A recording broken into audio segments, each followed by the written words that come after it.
Hello, welcome back. Paper 6 on the June 2022 paper. So it's the third paper for hire.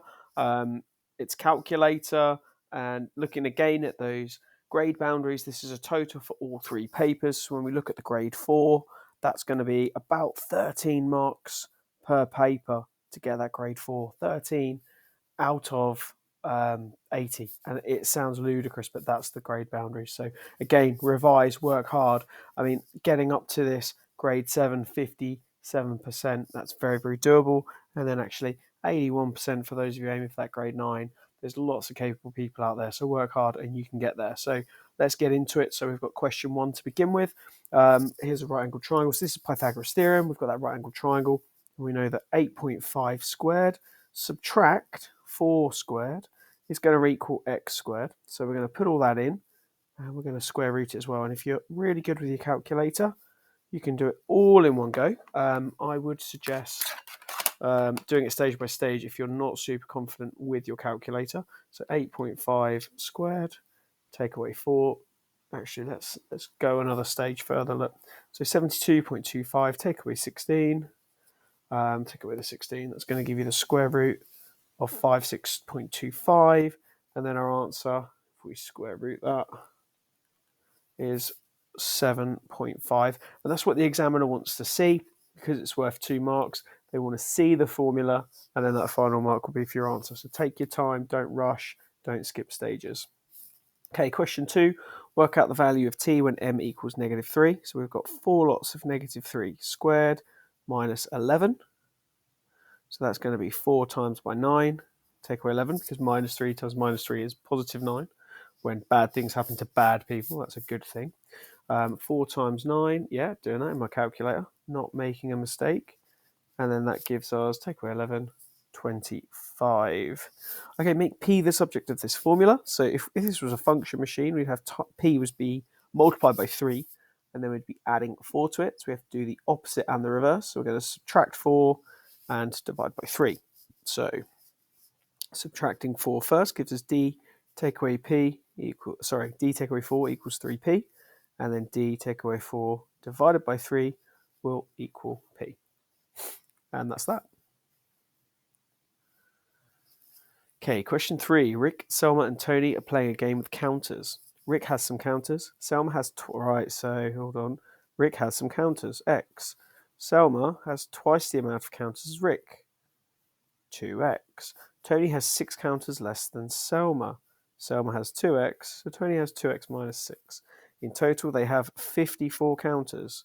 The number of counters Rick has to the ratio is in a ratio to the number of counters Tony has is 1 to p. So we just need to work out that ratio. So let's work out what x is first. So x is 5x. Take away 6 is equal to 54. Add the 6 gives us 60, and therefore x will equal 12. So Rick has 12, Selma has 24, and Tony has got 18. So 12 to Rick to Tony, 12 to 18. That means we're going to divide it by 12. That gives us 1 to 1.5, and that's our answer. Okay, question 4, and I've just had some flashbacks. I'm pretty sure I marked this paper, and I think it comes up on foundation as well, so it's a crossover question. So Joe's going to buy 15 rolls of wallpaper. 3 times 5 is 15 for chick decor, so that's how we're going to get to 15 there. Style paper, a little bit more complicated, so we have to multiply that value by 3, and then we've got some more calculations to do. So for chick decor, and this is how I want to see answers laid out whenever I'm marking. We've got £36 times by 5. 36 times 5, £180. All right, so I want it to be in a really nice format.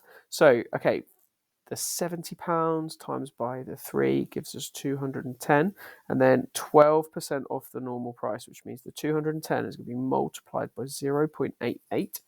210 times by 0.88, and this is £184.80. And then, should Joe buy the wallpaper from Chick Decor? Yes. So Chick Decor. Now you can't get the answers. You can't get the marks if you just write Chick Decor. So what they're looking for is the 2 comparable prices, and then the decision of Chick Decor. Okay. If there's errors, You may get a mark actually for suggesting it's style papers if you make a mathematical error, or you make so you write the working, but then you get the answer wrong because you put it into the calculator wrong. There are some circumstances where you can get the marks, but you have to show those two comparable figures. Question 5.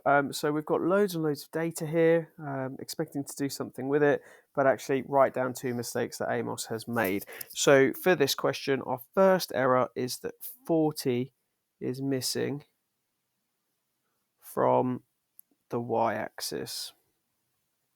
Okay, so 40 is missing from the y-axis. The second problem is that the last point should be plotted. So final point should be at 45.5. So they've plotted this one at the end point as opposed to putting it in the midpoint, which is where it should go for the frequency polygon. Okay, question 6. Jessica runs for 15 minutes, an average speed of 6 miles per hour. She then runs 40 minutes at an average speed of 9 miles per hour. It takes Amy 45 minutes to run the same total distance that Jessica runs. Work out Amy's average speed. So the first thing we need to work out, I guess, is the distance.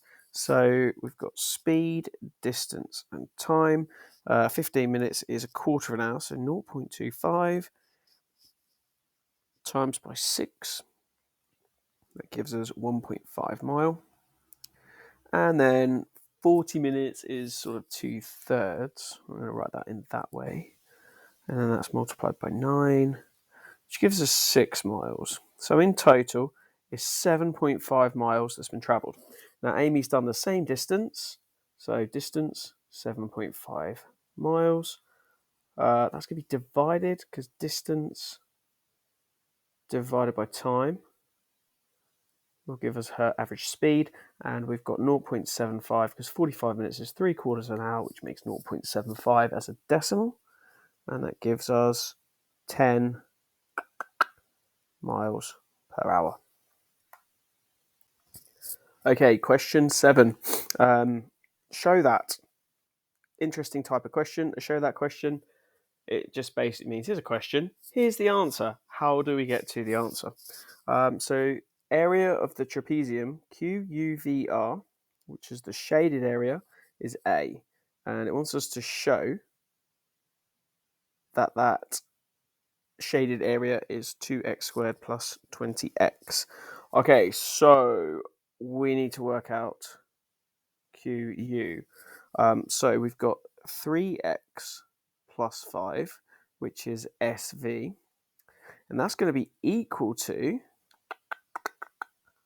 2x plus, I don't know. So taking away the 2x, we get x plus 5 equals the I don't know, which means that we've got x plus 5 here. Okay, great. Now, to work out that area, we're going to do x plus 5 plus 5. That's then divided by 2, and then multiplied by that height, which is 4x, because our formula for the area of the trapezium is a plus b over 2, which means you're sort of finding the average between those two lengths, and then we're multiplying it by the height. So x plus 10 over 2 times by 4x, that'll be x over 2 plus 5, that's all multiplied by 4x. So this next bit here, we've got 4x squared over 2 plus 5 times 4 is 20, and then divide that by 2, 2x squared plus 20x, and then I've got to where I wanted to go. Question number 8, an electricity company charges the same fixed amount for each unit of electricity used. David uses this graph to work out the total cost of the electricity he's used, work out the gradient of the line. So you need to find 2 coordinates that will go through like a grid. I call it a grid point, but just an area where you're going to get a value nice and easily. So 0, 0 is the first obvious one. Then it's a bit tricky from there. So just reading this graph, I'm looking for somewhere that goes, this one is pretty good just in there. So it's one little square above. In between there is 10. So that's going to be 8 point, I'm going to say 8.4. Yeah, 8.4. So 8.4, take away 0, over the across, which is 60, take away 0. So 8.4 divided by 60. Grab the trusty calculator. 8.4 divided by 60 gives us 0.14, and that's in pounds. So, in fact, I don't need to put units down because it wants the gradient, so that's 0.14. And then what does the gradient of the line represent? Well, that's going to be the unit cost, because every time we go to the right, it's going up by 0.14, which means every unit used, the price is increasing by 14 pence. Question number 9. Express this mess as a power of 10. Well, the first thing I'm going to do is I'm going to work out the top, or the fraction bit. So we've got 360 all over, and then 150 times by, so we're adding them together, 150 add 90 equals 240. So we've got 10 by 240. All right, now if we sort that bit out, we're going to get 10 to the power of 360, take away 240. 360, take away 240. That gives us 120. So inside of that square root, we've got the 120. Now, when we multiply 2 together, we're adding the terms. So we need to halve that value. So 10 to the 60 times by 10 to the 60 equals 10 to the 120, and that'll be what we multiplied together. So expressing it as a power gives us 10 to the power of 60. Okay, Liam was asked to express 12 to the 50 squared as a power of 12. Liam wrote this. Okay, that's really wrong. So he should have, so we'll correct him here. He should have multiplied the 50 and the 2 to give 12 to the 100. And you could also probably argue that that is going to be 12 to the 50 times by 12 to the 50, which again makes 12 to the 100.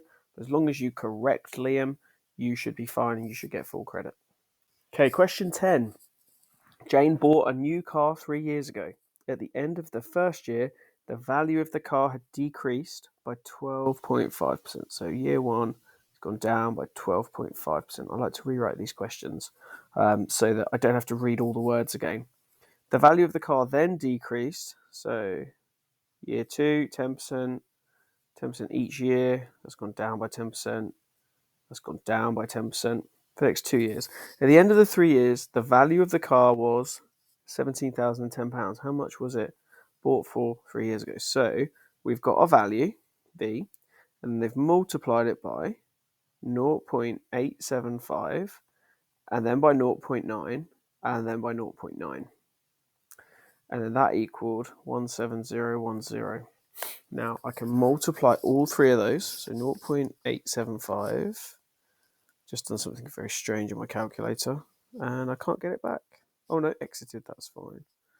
Right, let's get back onto it. So 0.875 times by 0.9 times by 0.9.